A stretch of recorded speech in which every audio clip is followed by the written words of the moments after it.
You're watching Morning at NTV.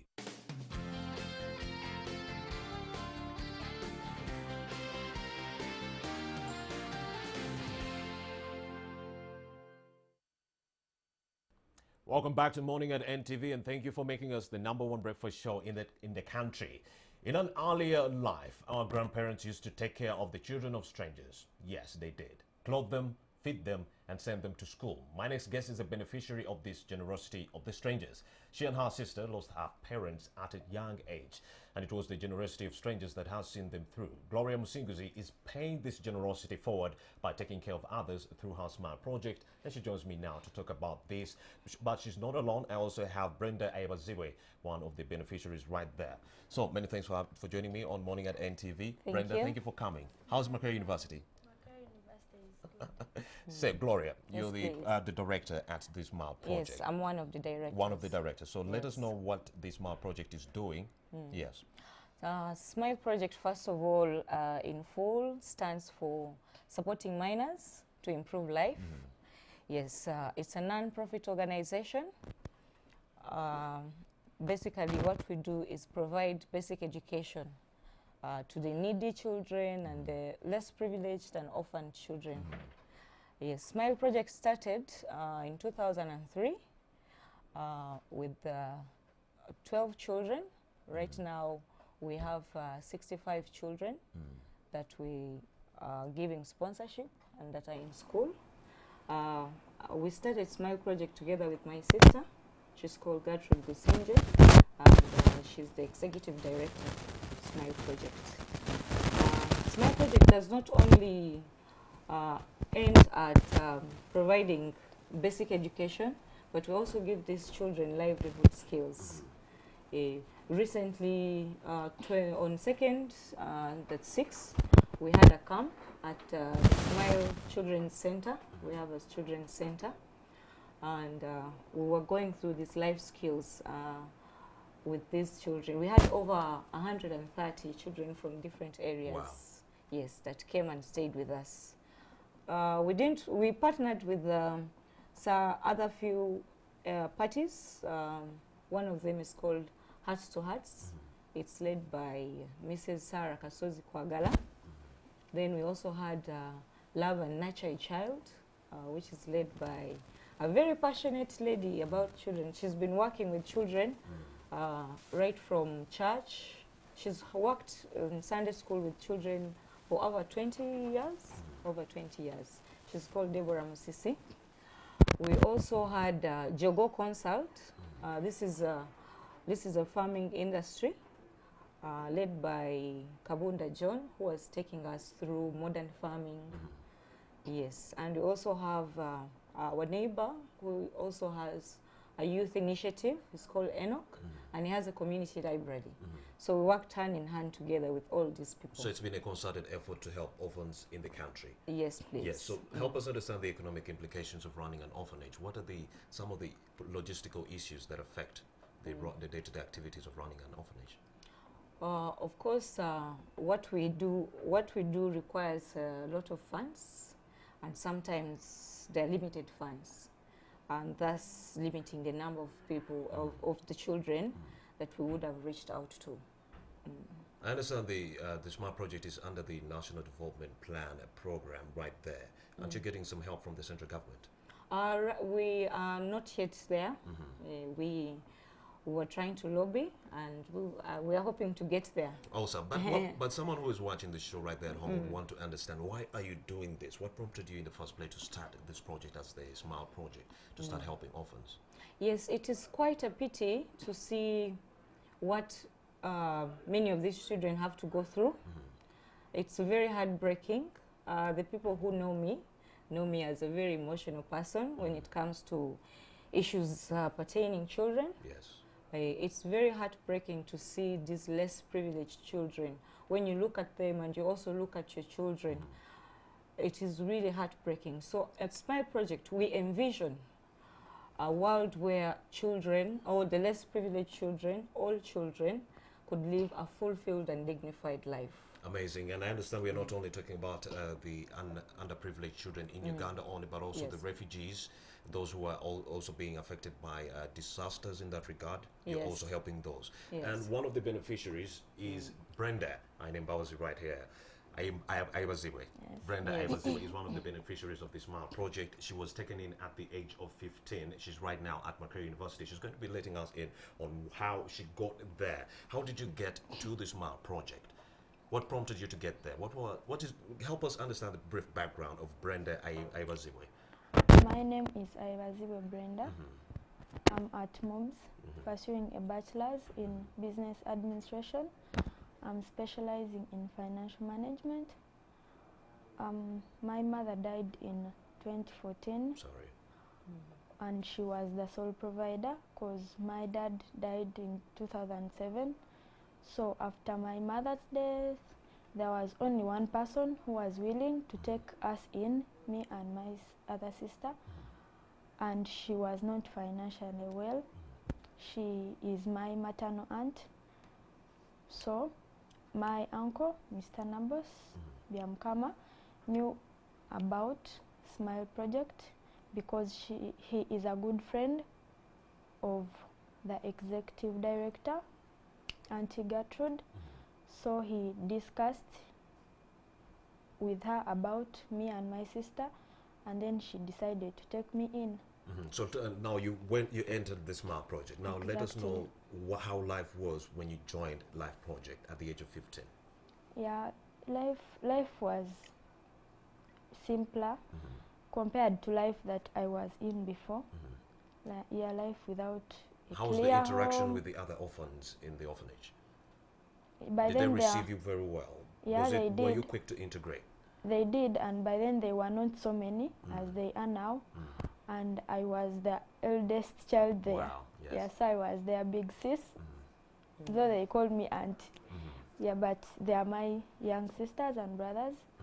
Yeah, so it was not so hard to interact and connect with them, being the eldest there, and yeah.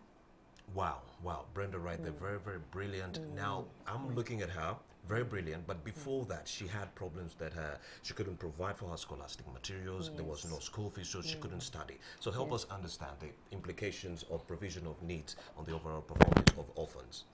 Yes, but I would first of all want to talk about Brenda a little bit. Go ahead. When she came to the project, we didn't have a sponsor immediately. We got her a sponsor when she was joining Senior 6. So from Form 4 to Form 5, it was Auntie Gertrude paying. Wow. Yes, it was Auntie Gertrude paying for her school fees up until she got a sponsor. So each child that enters the SMILE project, you must look for a sponsor for that particular child. Yes, each child has their own sponsor. Right now, the 65 I talked about all have their individual sponsors, but of course, we have a pending list. We have a pending list of about 200 children who don't have sponsors and are waiting. Yes. So let's talk about the implication of provision of needs and what it has on the overall performance of the orphans. Yes. When children are provided for, of course, let's say we start with nutrition, because nutrition nurtures the brains of a child. If the child is malnourished, of course, they will not perform well in class. And also, lack of scholastic materials hinders them a little bit more. They lag behind. Yes. So why does this matter to you? Yes. I know that is a very pertinent question. Yes, Why yes, does it matter to take care of orphans? Yes. Me, my sister, and my brother were orphaned at an early stage. Our father died in 1991. Our mother died in 1998. Sorry.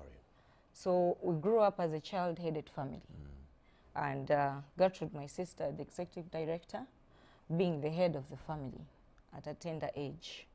Life was not so hard because we got help from individuals that made certain that we're the people we are in society right now. I would like to say, I would like to talk about these people. First of all, Reverend Canon Monica Sebidega, formerly at All Saints and St. Luke, but now she's retired. She took us in, introduced us to a lady, a German lady called, we call her Auntie Willie, Wilhelmina, who got us sponsors, all the three of us, and took us to school all through. She nurtured for our spiritual needs, emotional needs. I will not also forget to mention the family of the late Canon Reverend Chigoze of Ntinda, who also welcomed us as children and took us in as part of them, advice here and there.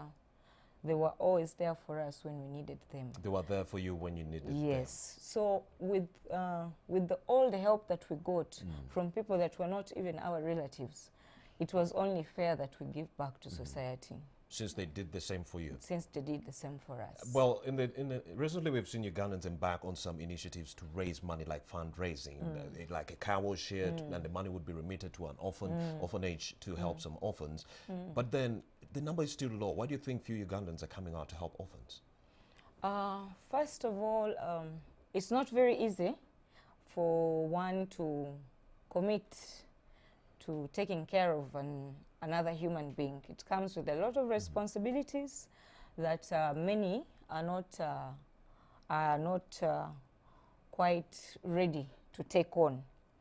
But what I can say is right now I know of some people who have been working together with us, like Mr. Sufficient is a businessman. He has engaged our children a lot with some skills in financial literacy. The number is low of people who come out, but what we need to tell the public out there is that they can reach out within their means. People are afraid because of thinking there are huge amounts that they're supposed to part with. But the little you have is what you can start with, and that will make a difference always. So what can be done to ensure that our very good orphans profit from the generosity of strangers? Yes, first of all, we have to create awareness. Like you're giving us airplay, that is a good start. We have to create awareness of the problem that we face in the societies. Everyone should be responsible. Everyone should be responsible. We tend to think that it's someone else's responsibility, but everyone should be responsible. And also, on another note, I think we have to be clear with follow-up on funds and accountability. I'll give an example. Our funders, who are a German organization as well, it's called Chancen durch Lernen in Uganda, meaning a chance to learn in Uganda. It's led by Mr. Wolfgang Luckscheiter. They do visit our project at least 2 to 3 times in a year. And we go through the books together with them. We visit the schools, check on the children. When we identify a child that is in need, they make certain to do a background check to make certain that really this child is in need. So it is not good for people to just give money to organizations without doing a background check. No, a background check and also follow up. If the money indeed will help. Yes, if the money indeed is going to the right direction. And one of the beneficiaries, very, very good thing, is right here in our list, Brenda Aibazibwe. Brenda, help us understand the dynamics, because some orphans out there have already lost hope because they are not getting any help, no mother, no father. So some, like the young girls, have engaged in prostitution, early marriages, and for the boys, have engaged in some criminal activities to make sure that they make some little money so that they can make a living in that regard. So what advice would you have for those orphans right there, Brenda, as someone who also has the same background of being needy? Yeah, obviously I can't advise anyone to get into prostitution. Yeah, there are some some jobs that are paying, so people should not just look down these jobs. For example, there are hotels and small restaurants that can pay 3,000. So people should at least consider this 3,000 instead of going for prostitution, and should also avoid working in bars because it's not safe. Yeah, and should keep looking for their opportunities instead of waiting for their opportunities to look for them. And maybe the other thing, people should not put a lot of hopes in people that they think will help them, because in most cases we do not get help from these people that we expect to get help from, especially the relatives. I'm not saying that all relatives are bad or they don't help, but most cases they never help. Yeah, they only be there at the time of the barrier, and after the barrier you will never see any of them. Yeah, so people should at least try to get opportunities from far places. Yeah. Thank you very much, Brenda. Brenda is actually saying help will always come from the unlikeliest of places right there. So if you're an orphan right there and you're wondering, why aren't my relatives helping me? Do not suffer with mental health. That can help. That can happen right there. So you just have to devise other means so that you can build a life in that regard and not engage in any criminal activities in that regard. I still have Gloria Musinguzi. I also have Brenda Abazi. We're still having this conversation on running orphanages in Uganda. Gloria, when you talk about orphans, what about those who just ran away from home? Do you also help them? Like, my mother is still there, my father is still there, but I ran away from home. It's a broken home. There were problems there. Can I still get help at the SMILE project? Yes, we've had such cases, quite a number of them.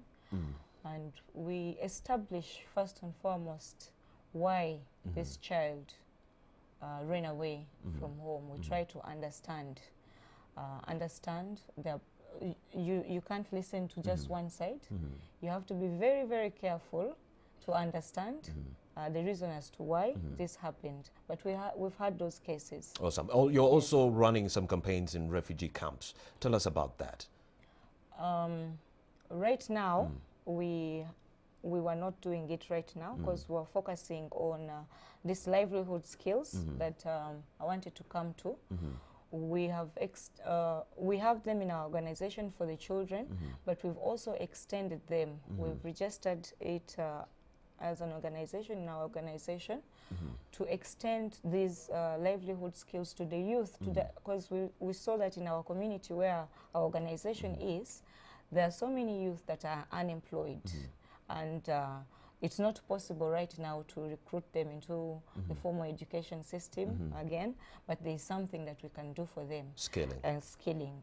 And that is what we've started registering them for this year, and we hope it kicks off. But the challenge there is that we will need, and we still need more support with equipments like for tailoring, carpentry, Amazing. crafts making. Yes, we will need maximum support to see that we reach a number of them. Yes. Well, of course, the November, October, and December rains did cause a lot of havoc. We saw in Bududa landslides, so many families were left with nothing in the Rwenzori sub-region. Also, Bundibujo, families were also left reeling. And there were also so many young girls right there who were left neglected in that regard. What is the SMILE project doing to help those young children who were neglected in that regard? SMILE project right now runs only in Kabale, Kisoro, and here in Wakiso district where we are. We haven't reached out to the people in Bududa, but hopefully organizations that are around there can really do something about that. So right now you're not in the refugee camps yet, you're not in the disaster-prone areas Not yet. yet, Now yes. you're focusing on the youth in the communities so that you can skill them and they get the jobs that they are looking for. Yes. Now, how best can we pitch in to help the SMILE project? Yes, first of all, like I said, we create awareness. How do we get on board to help you? Or to help us. We need sponsorship. Someone can say, I'll give a one-time gift, or I'll commit to a monthly, standing order. We also need How and where? Like, if I want to help, like as Romy Busiku, and I want to give my 2 cents and help the SMILE project and the orphans, what can I do to get on board? What are the avenues? What are the avenues? First, you could visit our home in Manyangwa. It's off Gayaza Road. And we also have a website. It is smileuganda.org. And you can send us emails as well on info@smileuganda.org, or send me a personal email at gloria@smileuganda.org, or gertrude@smileuganda.org. Yes. Brenda, when you're done with your studies, what do you want to become? I want to become a financial analyst. I want to do a master's in business administration. Yeah, and I want to do transportation, like to export fruits from Uganda to other countries, and to get those that are not in Uganda to bring them here. And I also want to do a piggery project. Amazing, amazing. Orphans have big dreams like any other child right there. So what we have to do as a community, we just have to help them find a way, a concerted effort on everyone to help these orphans in that regard. We've been having this conversation with members from the SMILE project, and now you're in the know on how best you can help orphans in Uganda. Right about now, let's take a very short bumper, and I shall return with our next conversation. Keep it here.